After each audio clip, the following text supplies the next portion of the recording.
Hello students, welcome to life science class.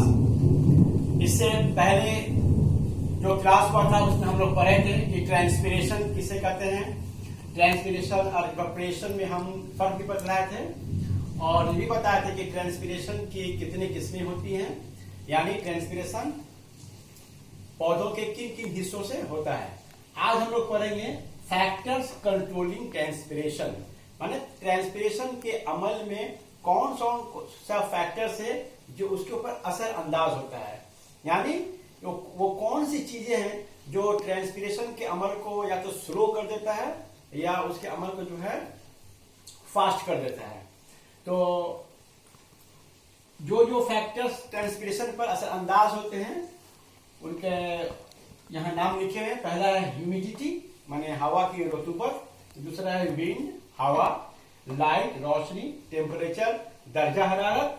Stomata, जो पत्तों में पाए जाने वाले सुराख हैं। लीफ सरफेस, माने पत्तों का जो सतह होता है। और क्यूटिकल। तो सबसे पहले आते हैं ह्यूमिडिटी पर। ह्यूमिडिटी पहले किसे कहते हैं? देखिए, हम जानते हैं कि एटमॉस्फेयर में जो है बहुत सारे गैसेस हैं, जिसमें नाइट्रोजन है, ऑक्सीजन गैस है, कार्बन डाइऑक्साइड गैस है और स्मॉल क्वांटिटी में वाटर वेपर है, यानी आबी बखारात। देखिए, जब गर्मी के दिनों में जब हमारे बाजू पर खूब पसीना होता है और पसीना सूखता नहीं है तो उसकी क्या वजह होती है?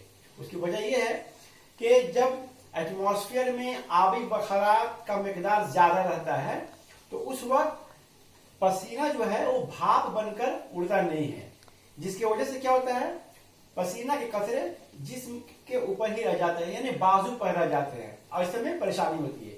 लेकिन जब हवा में वाटर वेपर की मिकदार कम रहता है या मिकदार कम रहती है तो उस वक्त जो है जिस्म पर या बाजू पर जो पसीना के जो कतरात रहते हैं वो भाप बनकर उड़ जाते हैं और इससे हमें आराम मिलता है। यानी अगर एटमॉस्फेयर में वाटर वेपर का मिकदार कम है, ह्यूमिडिटी कम है, वाटर वेपर का मिकदार कम होने का मतलब ये हो गया कि ह्यूमिडिटी कम है। अगर ह्यूमिडिटी कम है तो इवेपोरेशन तेज होगा और ह्यूमिडिटी अगर ज्यादा है यानी वाटर वेपर ज्यादा है तो इवेपोरेशन क्या होगा, कम होगा। ठीक है, तो क्या हुआ कि ह्यूमिडिटी का असर जो है ट्रांसपिरेशन पर किस तरह से पड़ता है। तो पत्तों से क्या होता है, वाटर लॉस होता है in the form of water vapour. ठीक है, तो अगर हवा में रतूबत ज्यादा है यानी वाटर वेपर ज्यादा है यानी ह्यूमिडिटी कम है तो ट्रांसपिरेशन का अमल जो है कम होगा, माने कम होगा, क्योंकि आबी बखारात ज्यादा है। मैंने कहने मतलब है कि एक तरफ वाटर वेपर का कॉन्सेंट्रेशन कम है और दूसरी तरफ वाटर वेपर का कॉन्सेंट्रेशन ज्यादा है। ठीक है, तो अगर उधर कम रहेगा तो इधर से वाटर वेपर उधर ज्यादा जाएगा, उधर अगर ज्यादा रहेगा तो इधर से उधर बहुत कम जाएगा। ठीक है, तो पत्तियों से ट्रांसपिरेशन का अमल तेज कब होगा? अगर ह्यूमिडिटी कम रहेगा यानी एयर में वाटर वेपर कम रहेगा तब, और वाटर वेपर अगर ज्यादा रहेगा तो ट्रांसपिरेशन का अमल कम होगा। ठीक है, या स्लो होगा।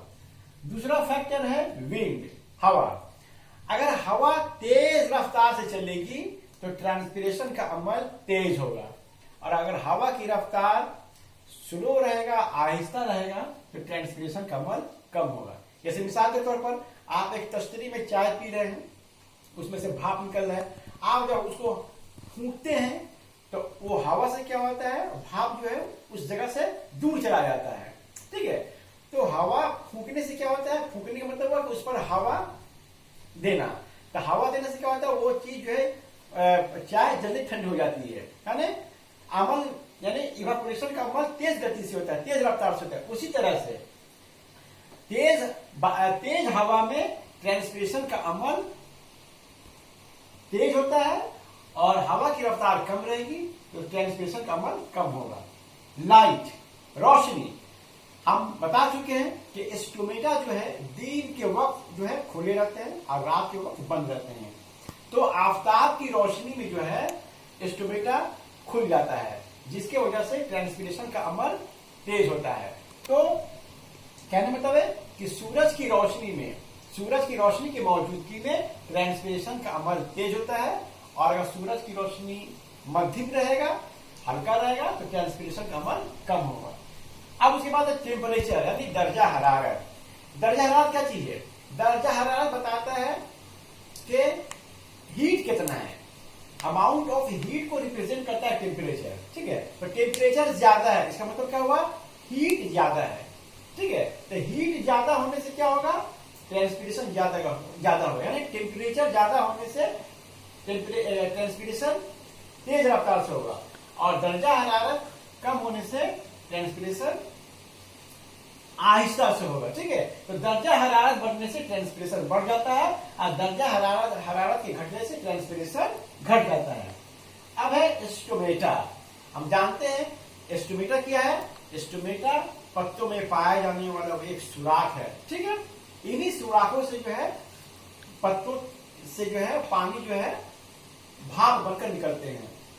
तो जितना ज्यादा स्टोमेटा होगा उतना ज्यादा जो है ट्रांसपीरेशन का अमल तेज होगा, या स्टोमेटा के खुले रहने से ट्रांसपीरेशन का अमल ज्यादा होगा, और स्टोमेटा के बंद रहने से ट्रांसपीरेशन का अमल कम होगा। उसके बाद है लीफ सरफेस, यानी पत्तों का सतह, माने पत्ता कितना बड़ा है, पत्ता का साइज। अगर पत्ता का साइज छोटा है तो ट्रांसपीरेशन का अमल आहिस्ता होगा, और अगर पत्ता का सतह बड़ा है या बड़े साइज का अगर पत्ता है तो ट्रांसपीरेशन का अमल तेज होगा। मिसाल के तौर पर अगर आप एक कप में चाय पीते हैं, तो चूंकि कप का सरफेस बहुत कम होता है, इसलिए चाय उसमें जल्दी ठंड नहीं होती है। लेकिन अगर आप किसी बड़े प्याला में अगर चाय पीते हैं, तो चूंकि प्याला का सरफेस बहुत ज्यादा बड़ा होता है, उसमें चाय जल्द ठंडी हो जाती है। ठीक उसी तरह से अगर बड़ा साइज का अगर पत्ता होगा, तो यानी वो दरख्त या वे पेड़ पौधे जिनके पत्ते बड़े बड़े होते हैं, वहां ट्रांसपीरेशन का अमल तेज होगा। इसीलिए देखिएगा कि जिन इलाकों में जमीन के अंदर पानी कम पाया जाता है, जैसे रेगिस्तानी इलाका में, ठीक है, तो वहां के पौधों का जो पत्ता होता है वो बहुत छोटा होता है, ताकि ट्रांसपीरेशन का अमल आहिस्ता हो या बहुत कम हो।